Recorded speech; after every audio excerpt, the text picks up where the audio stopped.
welcome back to Marriage Matters. We're hoping you're enjoying these short teachings on marriage that we're doing. This week we're starting a 3-part series on intimacy. So today we're going to talk about emotional intimacy, and then next week we're going to talk about physical intimacy, and finally we're going to talk about spiritual intimacy. And it's really kind of those 3 levels of intimacy or areas of intimacy that really need to make up for a strong marriage. They need to be present. They need to be actively worked on. And so hopefully these teachings will be helpful for that.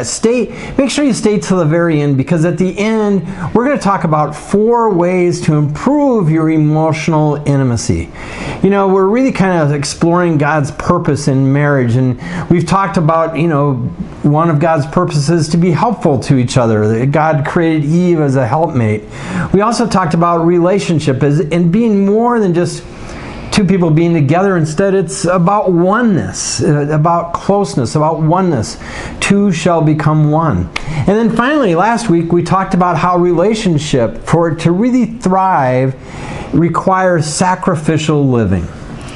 As Kurt said, this week we will begin to talk about another purpose that God has for marriage, which is intimacy. Marriage provides a foundation, or better yet, an environment or an ecosystem for deep emotional, spiritual, and yes, physical intimacy.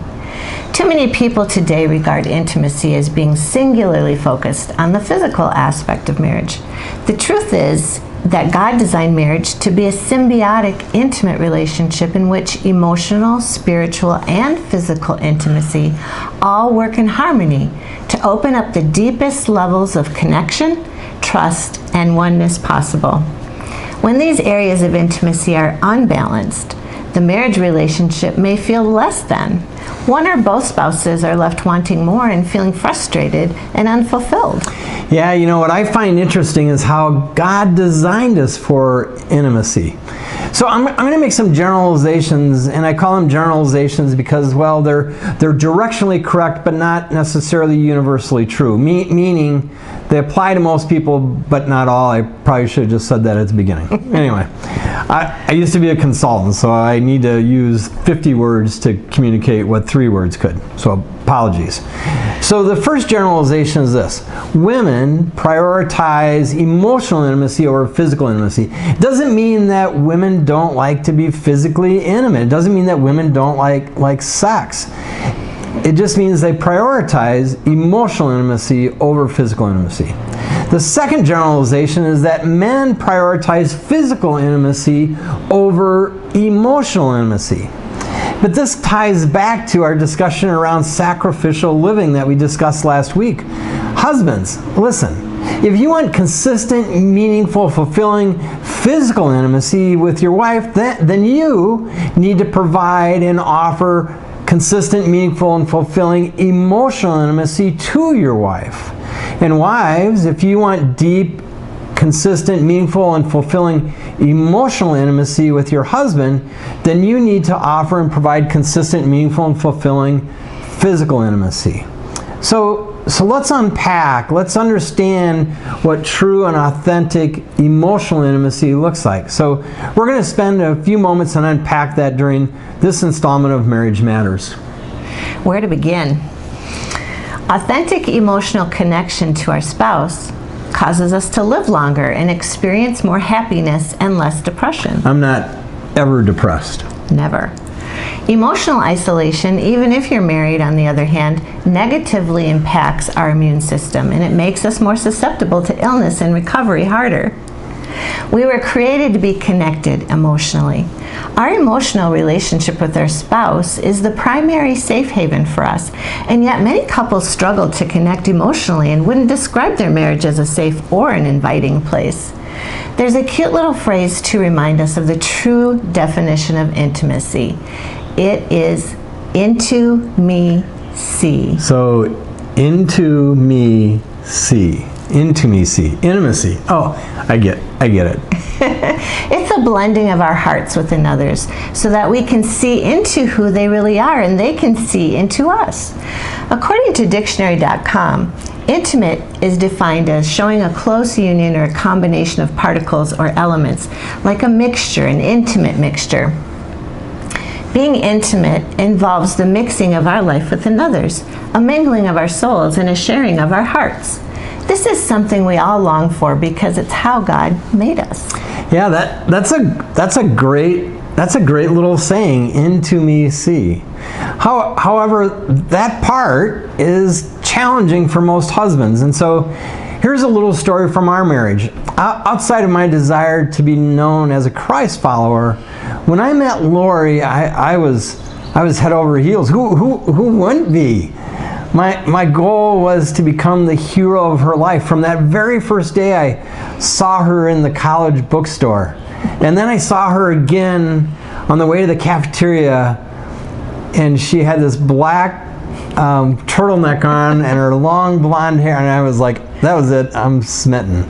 I wanted to be the one she adored. I wanted to be the one she cherished and wanted to be with. That's what drove me.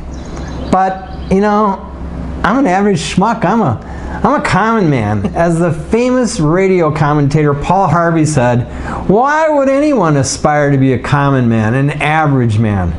So well into our marriage, I would never share anything that I perceived would tarnish or dent my shining armor, which meant that our emotional intimacy was non-existent.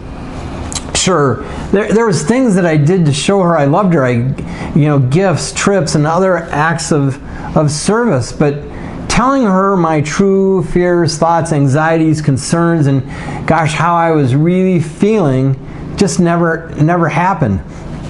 I was fearful that if she could see into me, she would wonder, oh my gosh, what did I get myself into when she said, I do?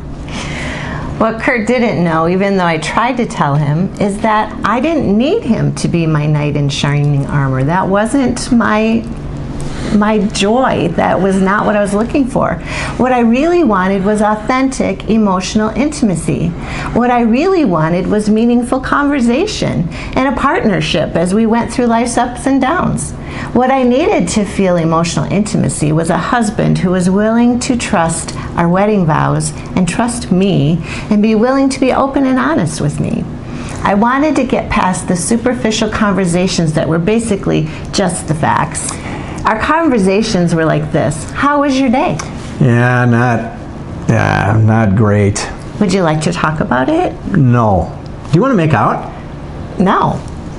So it wasn't exactly like that, but you get the idea. I could always tell by his mood and his body language that he was carrying a heavy burden or that he was fighting some sort of battle. But rarely did he ever want to talk about it. I felt left out. I felt emotionally quarantined. Sure, every now and again he would give me a glimpse behind the curtain, but never enough to be a true partner with him. So I started to feel like I didn't have any value to offer in our partnership. Perhaps he didn't think I was smart enough to understand what he was going through. This became a vicious circle of being emotionally rejected and at the same time trying to maintain a physical availability as a wife. And of course, I had no clue. Imagine that. All I was trying to do was keep up my knight in shining armor perception. Because we didn't talk about anything beyond superficial, I didn't know how this was impacting her. It wasn't until we started our journey to work on our marriage, to make it better, where I finally began to understand the importance of emotional intimacy for Lori, and indeed, it applies to all wives. We read a book called His Needs, Her Needs, and we'll put the link in the description below. But the book outlines the 5 most important needs in a marriage for a wife, and the 5 most important needs in a marriage for the husband.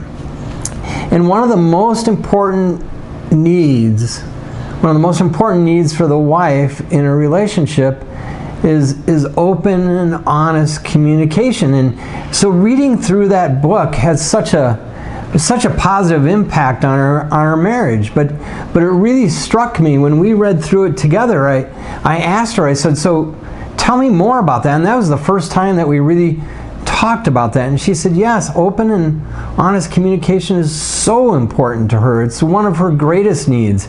So why is that? I can answer that question. It's because wives crave to be emotionally intimate with their husbands. To us, physical intimacy is just an expression of the emotional intimacy that we've received from our spouse. Just as a garden hose is not the source of water, but only an expression or a vehicle for it, so sex is not the source of intimacy, but an outlet or an expression of it. That is why in the culture of casual hookups, people can eventually become emotionally numb.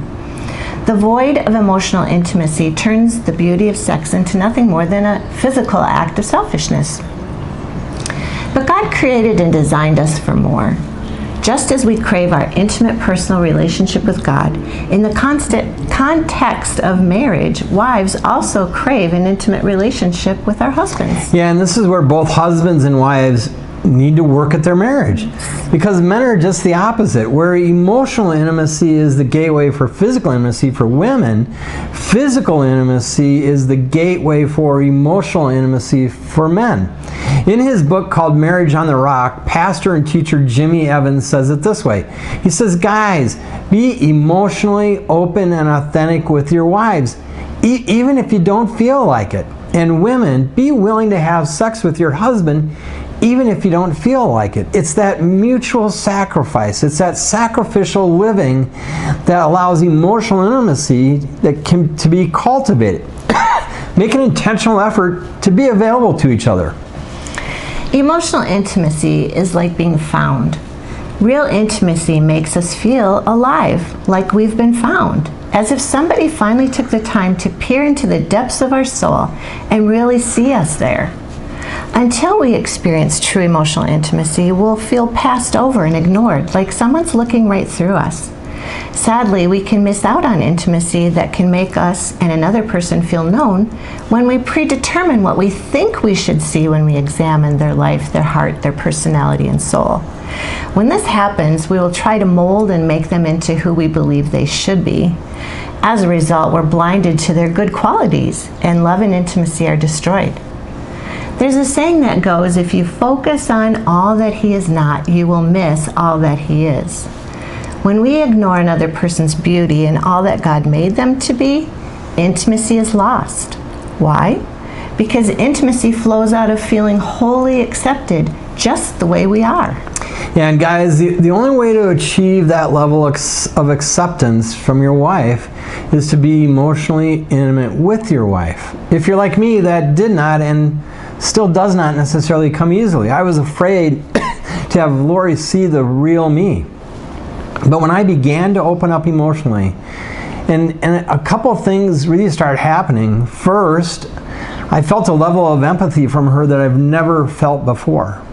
She wasn't critical or demanding. Instead, she became a partner for me that offered support, suggestions, and encouragement. Second, I started feeling a lot more free and relaxed. I didn't have to keep up this knight in shining armor image. So instead of being tense and anxious, I was much more free, much more engaged, much more calm, much more relaxed. And finally, third, our sex life caught on fire and is still burning hot today. Yeah. Okay, that might have been too much information. Maybe. So here are some tips to become more emotionally intimate. First, be vulnerable to earn their trust. Some communication in marriage never gets past discussions about the facts of the day. There's no emotional intimacy in discussing the weather or little Johnny's baseball game. Be vulnerable with each other. That's a gift. However, don't abuse that gift. If Kurt is vulnerable with me, the last thing I should do is trample on whatever he is saying. That would possibly shut the emotional intimacy door forever. Second, give your partner daily affirmations and compliments. We call it speaking blessings. It will change the atmosphere in your home and your marriage. Nowhere in Scripture does it say that we get to speak curses or call names and degrade one another. Third, prioritize sexual satisfaction. It's already a priority for men. Wives, we need to align ourselves to our husband's desire for physical intimacy because that opens the door for emotional connection from them. Finally, make an effort to break out of your day-to-day routine. It's in the day-to-day rut that we lose the environment for emotional intimacy. We get into the day-to-day facts and life level of communication. A day goes by, then a week, then a month, then a year, and before we realize we haven't had a meaningful conversation in a really long time, and I don't even know who you are anymore. So set aside weekly emotional immersion times to connect. Ask the questions, how are you doing? What can I be praying about for you? Is there anything you want to talk about? And the answers can't be fine, nothing, and no. Yeah, so be vulnerable to each other. Build trust, speak blessings, and make sex a priority, and dislodge yourself occasionally from the daily grind to immerse yourself together emotionally. Emotional intimacy is so important to build and sustain a wonderful, thriving marriage. So in our next episode, we're going to talk more in depth about physical intimacy. Gosh, we hope you enjoyed this episode of Hillspring Marriage Matters. Feel free to leave us a comment in the comments below or reach out to us via email at hillspringmarriagematters@gmail.com. Gosh, and make sure you download the couples devotion called Honest Talk. This is a devotion that gives you a chance to dive deeper into what we just talked about and share with each other, and quite frankly, start being a little bit more emotionally intimate with each other. So that link is in the video description below. Next time, or until next time, we're praying for your marriage, because marriage matters.